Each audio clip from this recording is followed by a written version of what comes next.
Welcome to The Romantic Side of Suspense with Sarah Hemmerker. In each episode, she'll talk with your favorite romantic suspense authors. They will take you behind the scenes of the writing process, giving excerpts from their writing, and share stories about their writing life. No Matter What by Jennifer Carr. Jess Haley, with her exceptional skill of deciphering people's thoughts and emotions through body language and microexpressions, encounters Brian Carson, a member of the U.S. Army Cyber Force, setting her on an unforeseen path that challenges her beliefs and abilities. As Brian becomes embroiled in a covert investigation, Jess comes to grips with the consequences of his actions, which are further complicated by the arrival of a mysterious box of evidence that endangers everything she holds dear. Caught in a perilous web of intrigue, trust becomes elusive, and Jess must navigate a world turned upside down, even questioning the trustworthiness of those closest to her. In the midst of turmoil, Jess confronts the unsettling possibility that someone she trusted deeply may have harbored long-hidden secrets. Despite enduring numerous challenges, she must summon the strength to open her heart and rediscover the capacity to trust. Amidst the uncertainty and concealed truths, Jess' journey unfolds, marked by twists and turns, self-discovery, resilience, and the intricate interplay between perception and reality, showcasing the deep impact of unexpected encounters and the courage needed to move forward in the face of pain.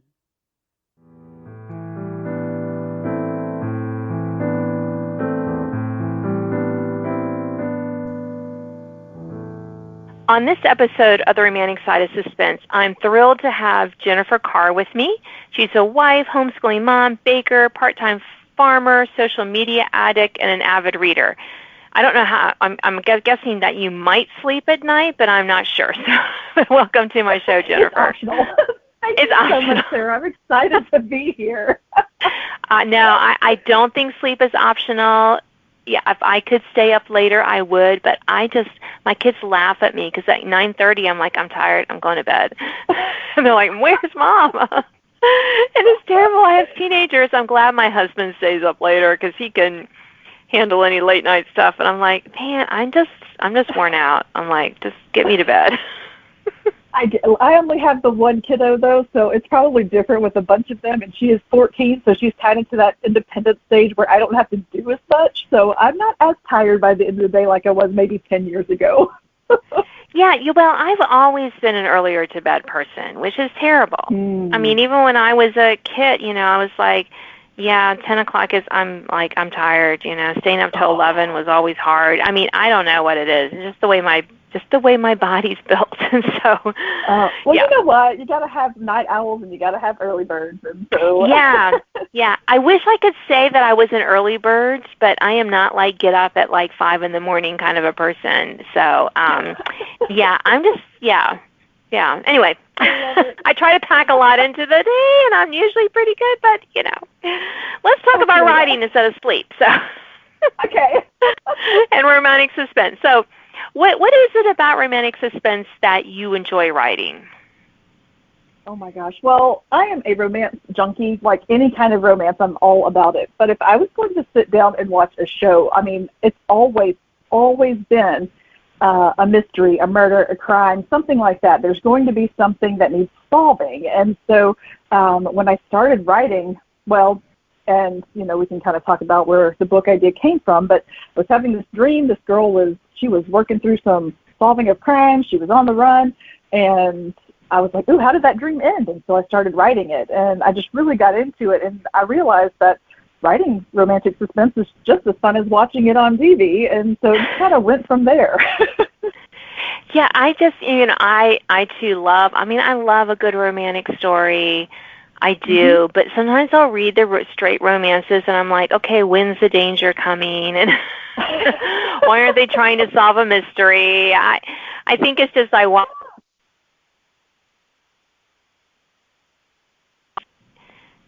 Yeah, so I'm not sure what that is. I'll have to fix that. Anyway, I did all the, watched all those movies, read a lot of, Nancy Drew, Trixie Belden, all those kind of books. So I've always, I love writing romantic suspense. I love reading it, but yeah, it has to have that good romance part of it too, I think. Oh, and also for me, like my brain, it wants to jump to the end so quickly. So I think not just with the romance that I know exactly what's going to happen, right? Because there's that formula to it.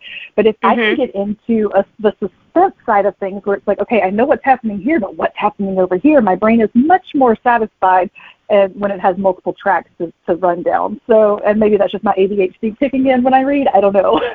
Yeah. I don't know either. I mean, I love to juggle all of those threads in my brain and writing it. And sometimes my readers will ask me, well, how do you do that? I'm like, I have no idea, just the way my brain works. Yeah. And I'm like, yes. And sometimes I'll put I don't realize that I'm putting clues in the book. And then later I'm like, oh, that's why I did that in chapter 4. I'm so bad. I just have no idea. You get so wrapped up in the story yourself. I love that. Yeah, I have no idea why I did it. Anyway, so let's talk about the plots for you. So where's your inspiration for plots? This is a question I always find really hard to answer, so I can't wait to hear what you say. Okay, so it's really funny. With the first book, the first 2 books that I wrote, they're part of a series, and like I had mentioned just a minute ago, the first one happened because I was in the middle of this dream when my alarm went off, and I was awake, and I was like, oh, that was so good. Like, how is this dream going to end? I don't know. And so that one was really easy to come up with because I was dreaming it, and I just kind of went from there. So I started writing it, and I thought, oh my goodness, I've got what was probably equivalent to about 4 chapters, and I was like, I'm going to write a book. And so I told my husband that afternoon, I said, honey, I think I'm going to write a book. And he was like, good for you. I was like, we'll see. It sounds like a great idea. So I did. And so that plot was, it literally just inspired by a dream. And then the second book followed up that one because I needed to check in on my characters. And I was like, I'm not sure what's going to happen here. So let's just jump in and see what happens. And so, but that was just a checkup call on my characters. And they're fine. Thanks for asking. Yeah. Yeah, I mean, it's hard for me to pinpoint exactly where my inspiration comes from. And it could be a news article I read, and I think, well, what if this happened instead of that? Or, could be, I haven't written this book yet, but I read this story about a couple who have a boat, and they just go on these lakes with this sonar stuff to try to find missing people who have drowned in the lake, and they haven't been found. And I was like, that's just really weird and cool, and I'll have to write about it one day. I haven't yet, but I think about those things. No, so I get it fun. Cool, though, because I've actually, I've seen that. Like on TikTok, there's actually a whole series. Like they have a show, and then they put the clips on TikTok where that's what they do. They go around, and sometimes it's heartbreaking, but you're still like, how did they get there? Mm-hmm. Yeah. So, I mean, there's all kinds of things. So I don't know if they're the same people or different people. But anyways, there's all kinds of weird stuff. So let me just say, weird stuff like that is like, catnip to us, to some of us romantic suspense authors who are like, ooh, I can take that, and then I can do this, and then, And I always love hearing about ways to kill people. Either accident, usually it's, did you know that you could die from blah, blah? And I'm like, I did not know that, and that is fascinating, and I think I might use that one day. So you're one of those also that's like, please, FBI, don't check my search history because you're going to see something you don't want to see. Yeah, well, I used to worry about that more, Jennifer, and now I realize that I have enough books to my name that I can just say, I'm an author. You can read my book. You can find out where that, so it's not, I feel like I have enough legitimacy. But in the beginning, before I had anything published, it was like, oh my goodness, if anyone comes and sees this, they won't really believe me because I don't have anything published. Yeah. And my dad is he's a former police officer. Now he's reserve police officer for the city that he lives in and the chaplain. And so I would call him and be like, hey, do you have a minute? I have a question for you. Like, how would this guy take down this guy? And I would ask him all these questions about law enforcement. And he was like, this is for a book, right? I'm like, of course it's for a book. Why else do I need to know how these things happen? It's fine. Yeah. Well, and come on, you're his daughter. He ought to just be like, sure. Maybe I need to know this because, I need to take down the school crossing guard because they weren't doing their job. I don't know. I mean, there's Exactly. possibilities here. So, have my back. Yes, well, of course he ought to. He ought to just give you that information. I'm jealous of people who have those law enforcement people in their family. I'm like, I just have to kind of go up to strangers, or there's some really great loops and email lists and stuff that you can ask those kind of questions and not get like weird looks. So, thank goodness for that. So, have you ever regretted killing off a character in one of your books? This is a fun question. Yes and no. And it's the same character that answer applies to. So in my first book, one of the main characters, he does meet an end. And it had to happen. Like, it had to happen to move the plot forward. And it was heartbreaking. And it was just, oh, man. When I wrote it, I cried. When I reread it, I cried. The day I wrote it, I was crying. And my husband walked by and he was like, what happened? And I said, he died. And he looked at me, he's like, who? Thinking it was somebody that we know, like somebody important. And I hadn't told him. And so I was like, it was him. And he's like, oh, okay. And so then the book publishes, and about a week later, I start getting angry text messages from friends from church, from my dad, from just my mother-in-law. She says, I am very upset with you right now. And I was like, let me guess, because everybody else has already told me. And so they were so mad. So I knew that it had to happen because that was the reaction I got. And I knew that it was a good thing and a bad thing all at the same time. Yes, yeah. I've regretted a little bit. I had some people say, I can't believe you killed such and such off. I'm like, yeah, it had to happen. I don't have any regrets because it's for the story, kind of thing. I do have, this has been interesting. I do have had people ask me, about characters in the story, like, am I going to give them their own story? I've had several people ask in one of my books what happened to some characters, and I was like, maybe they might need their own little short story. They don't really need a whole book about them, but maybe a little short story to kind of give them some closure or something. Maybe, I don't know. I don't have that many hours in the day to write, but I think about those things. And that does happen, and that's actually one of the things that I'm working on, because I wrote book 1 and I wrote book 2, and while they're related, they can be read completely separately, but there are a lot of questions that people have had about, well, why did he do it, and how did this happen? Like, because it flashes from one place to the next, and you're like, well, it happened, but how, why, what happened? And so I'm working on like a 1.5 to kind of shove between there, because the main character, Jess, she's a consultant with the government agencies because she has these abilities, and it's her husband who he meets his demise, unfortunately, because he got too close to a case that was being investigated, and then she works for the FBI. Well, there's an FBI agent who she entrusts to help her solve the case. And so, it had to happen, but you want to see all the answers in between, and so that's where my 1.5 is kind of coming in. So, yeah, it'll be like a novella, but hopefully will answer everybody's questions. Yeah, oh, that's wonderful. I'm sure your readers will be eagerly awaiting that. So how do you ensure your books are accurate? You mentioned talking to your dad. What else do you do to make sure that they're A-okay? Yeah. Listen, research is my jam. I will research the bejeebers out of anything and everything just to make, like, if it's a matter of, what model toilet would be in a house this age from this year, like, I'm going to research it down to the penny of information that I can find. And so I love research. And what was really funny is I mentioned my main character having these extrasensory abilities, like she can read people's micro expressions. And there's actually, like, that's how she can, tell when somebody's lying or when somebody is hiding something. And so there's actually an entire science behind it that the FBI has used. And so I did a deep dive through their whole program. I was like a minute away from buying the whole program to do it myself and become certified in micro-expression reading just so that I can know exactly what I didn't do it, but I wanted to very badly. So I'm very dedicated to research, and I will find the answer before I ever write it, because I know readers will come after you if you get something wrong. Yes. And I think that in one of my novellas, this is a short, in one of my Christmas novellas, Mistletoe and Murder, it takes place in Virginia, and I realized one of my beta readers was like, they couldn't find it, couldn't find this plant. This plant wouldn't have been green in December. I'm like, you've obviously never lived in Virginia.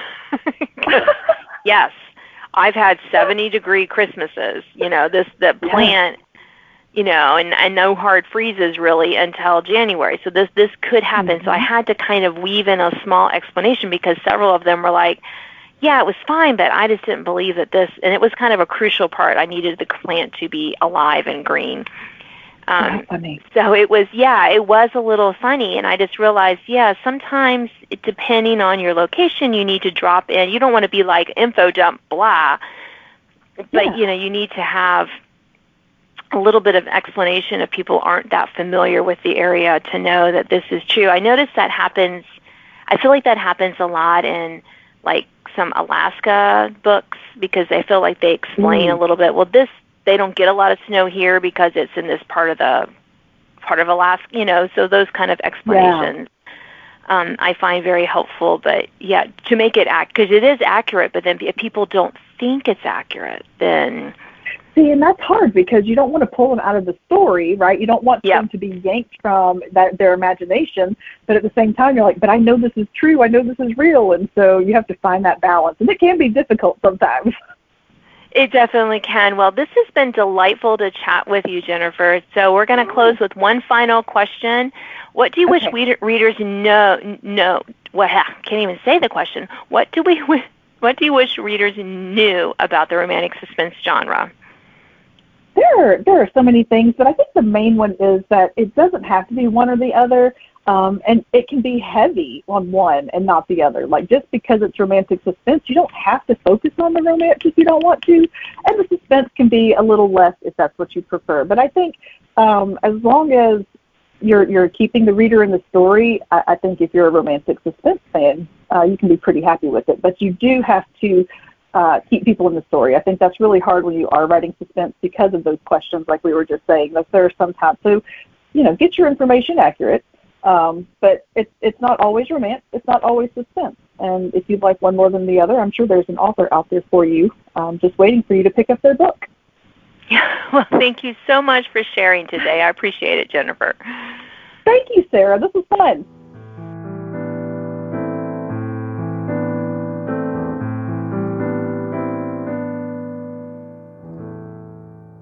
Now an excerpt from No Matter What by Jennifer Carr.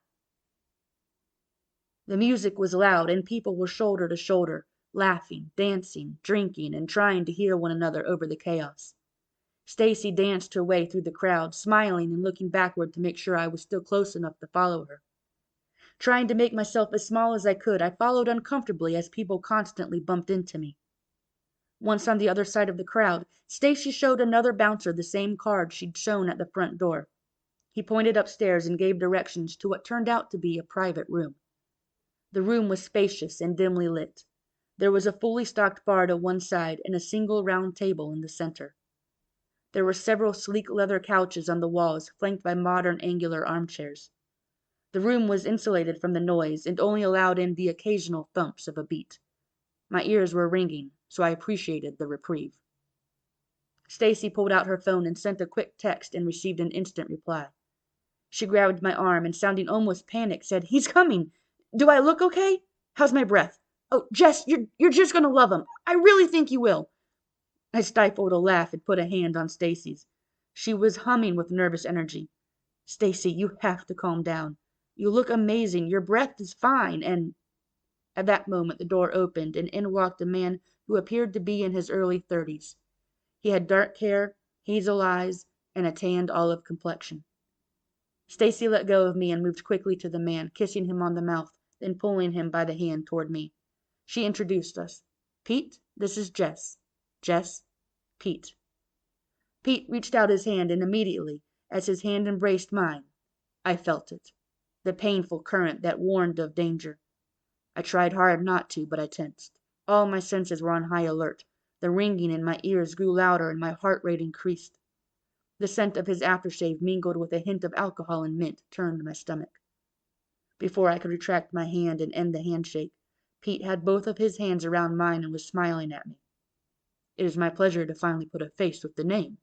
Stacy has told me so much about you that I feel like I already know you." Struggling to keep my reaction neutral, I attempted what I thought was a smile, but my eyes, attentive, never left this man's face. Danger, deception, determination, arrogance, compulsiveness, greed. So many red flags, combined with the strong pulses of energy hitting my nerves, threatened to send my entire body from fight to flight mode. With a squeeze of my fingers on his, I attempted to signal that I'd like my hand free, and was finally able to pull it out of his grasp. The warnings inside of my mind were blaring. This man should not be trusted. "I wish I could say the same, but Stacy was determined to make the first impression a surprise," I said with a nervous laugh. Pete smirked. "That sounds about right. She was telling me all about your ability to read people. I guess she wanted to find out what you really thought about me." "Learn anything?" My body went rigid at the idea of Stacy telling anyone, especially this man, about my abilities. With a forced smile, I said, "I always learn something, but I don't like to give my first impression in case they are wrong. Know what I mean?" When I glanced at Stacy, my face fell. I tried to communicate my concern silently, but Stacy glared at me, giving a small, quick shake of her head. Pete beckoned Stacy, who immediately snapped back to the moment and moved to take Pete's arm. "Pete, you have to tell Jess some of those stories you were telling me about the army and some of the places you've been. Like the one about Mozambique. That one was hilarious." Pete was checking his watch and not really listening. If he had picked up on anything I tried to convey to Stacy, it did not show. The door to the private room opened and all eyes moved to see who was joining our party. "There he is!" Pete exclaimed. Pulling free of Stacy, Pete walked toward the man who entered the room. There was a swagger in Pete's steps that emanated confidence and control. Pete extended his arms and the men embraced, slapping each other on the back.